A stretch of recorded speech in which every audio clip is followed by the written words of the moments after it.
Hey, just like the Olympics come around every couple of years, the COVID games are back. Are you playing?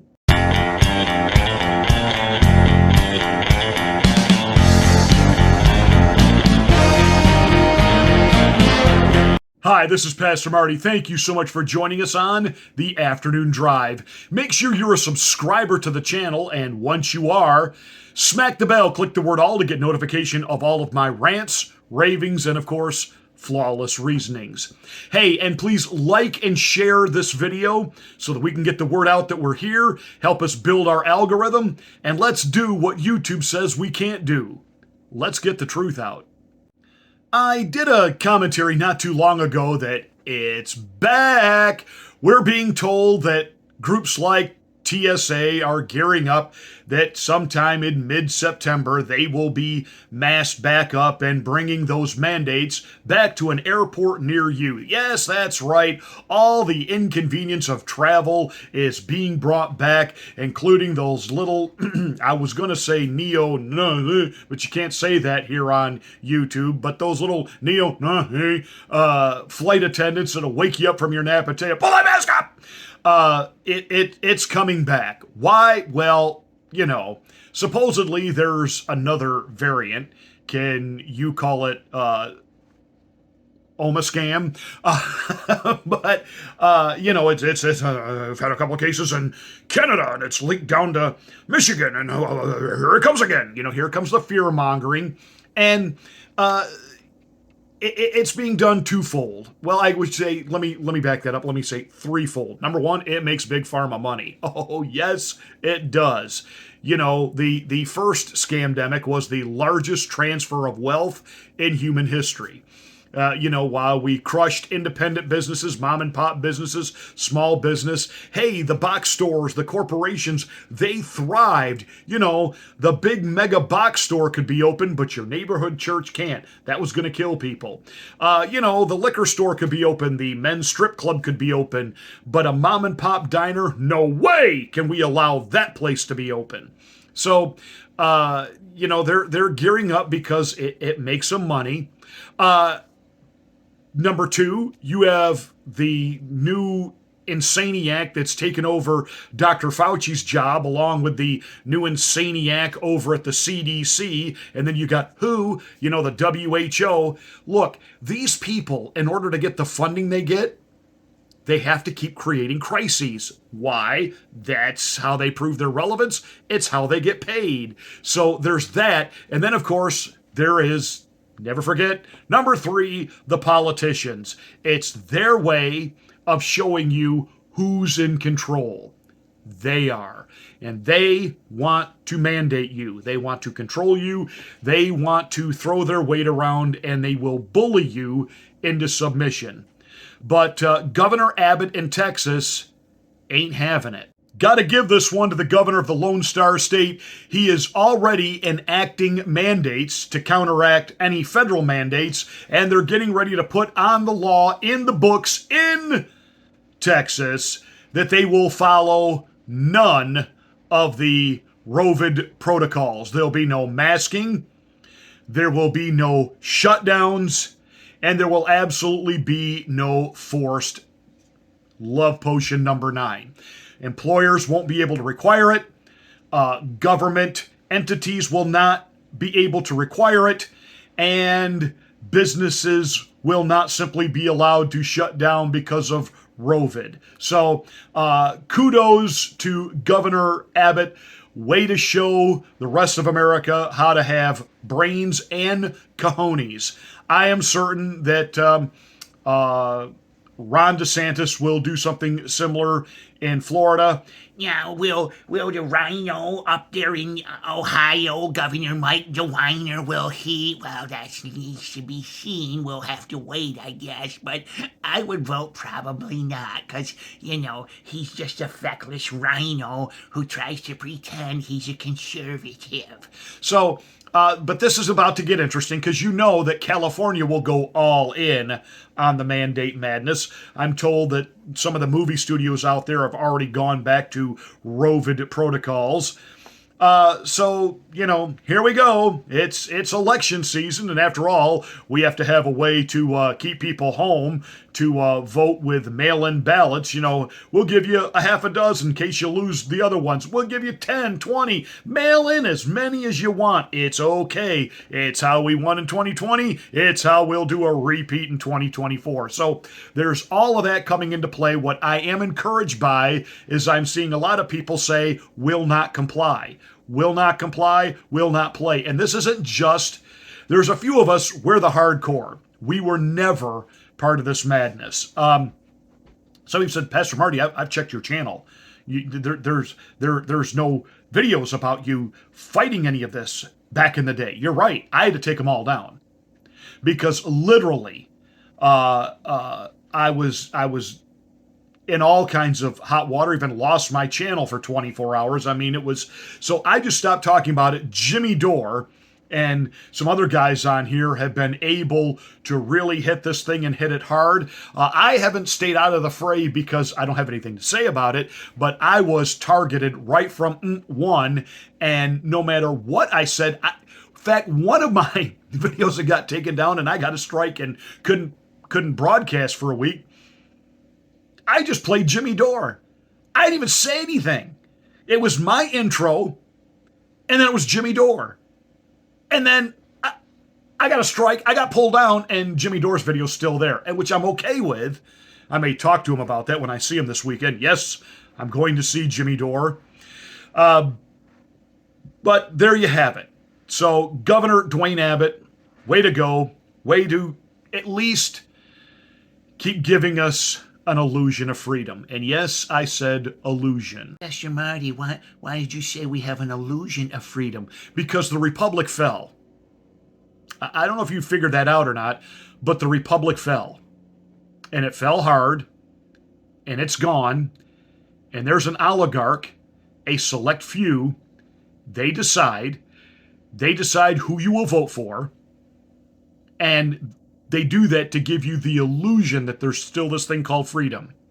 Why do you think they fight Donald Trump so hard? Because he's not part of the system. They don't care if a Chris Christie or a Nikki Haley gets in. They don't care if it's Joe Biden or Gavin Newsom. They're not ideological when it comes to left, right, liberal, conservative, Republican, Democrat. They're globalists. They have a wealth-driven agenda, and they're all about mandating and controlling. You don't need to own property. Property is a burden to you. You don't need to own your own business. That's a burden to you. You don't need to have big vehicles and wealth that you can accumulate and pass on generation to generation. That's all a burden to you. You'll live in the yoga hut that we assign to you. You will operate on air conditioning powered by seaweed. You'll get your little electric car about the size of a roller skate. And you'll live in a totally green society where everything looks like Dr. Cocteau out of the Sylvester Stallone, Wesley Snipes send-up of the, Mr. Rogers version of the future of America, and you will like it. So you don't have freedom, which is exactly why they're going after Donald Trump. And these 4 indictments are election interference, even though former Attorney General Bill Barr says absolutely not. This is not in any way the Department of Justice trying to interfere in the election. This is not about Joe Biden weaponizing the Department of Justice. Boy, I'm going to sleep so much better knowing that Bill Barr said that. And Bill Barr even said, and Chris Christie is right. When 2 whales get together and agree on something, I immediately get nervous that, they're looking at me to be lunch. Bill Barr saying that Chris Christie is right. The only thing that is impeding and hurting this election cycle is Donald Trump. Under the weight of all of these allegations, should get out of the race. Oh, So again, no longer do we really believe in innocent until proven guilty. And there's no there about, come on, having the trial regarding the documents and having it begin the day before Super Tuesday. It's just a coincidence. So here you go. The fix is in. The oligarch is letting you know you don't get Donald Trump. We don't care what he's doing in the polls. We don't care if you write his name in, because we're working hard to keep him off the ballot. That's being proposed in states like New Hampshire and Florida, keeping Donald Trump's name off the ballot. Many of you have said, I'll just write it in. Won't matter. They're making the decision. The oligarch is deciding you don't get him. And you know where the worst case scenario this all goes, and Tucker Carlson's already talking about it. The assassination of Donald Trump. They haven't done it because they don't want to make a martyr and a hero out of him. But when push comes to shove, they are letting you know really, really, really clearly they absolutely do not want this man to return to power. Why? They're afraid of him. They're afraid of him. They're afraid of the movement. They're afraid of that we might actually get it back in our heads that this government is about we the people, not they the rulers. You have Governor Kemp in Georgia, who has said absolutely not. He will not remove D.A. Willis. Which, talk about Willis, he will not remove her. That he, here we go. We're going to feign that Boy Scout attitude that a Mike Pence has. I do not violate the Constitution in my state.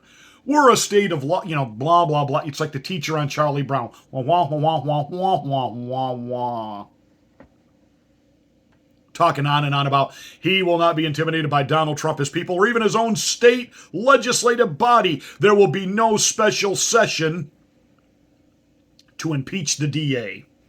And even though he personally has some issues with her, he feels she is doing it by the book. And the prosecution of Donald Trump. These deep state sellouts. These feckless wimp RINOs. I have been telling you for years, there's not a nickel's worth of difference between Democrats and Republicans, especially the career politicians. They are simply two sides of the same coin. And this is our America. We're getting some wins on the cultural front.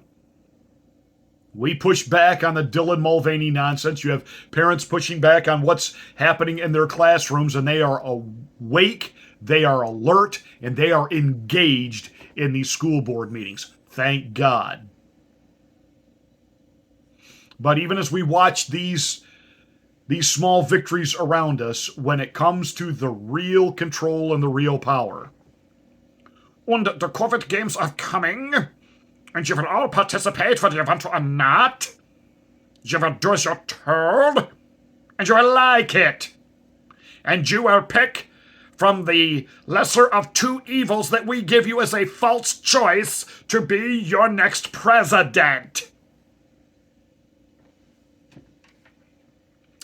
So, what do we do moving forward? We keep pushing. We keep standing up for the right thing. We keep doing the right thing. We keep pushing forward for President Trump. We make sure that we speak loud and clear, and we be as annoying to the establishment as possible.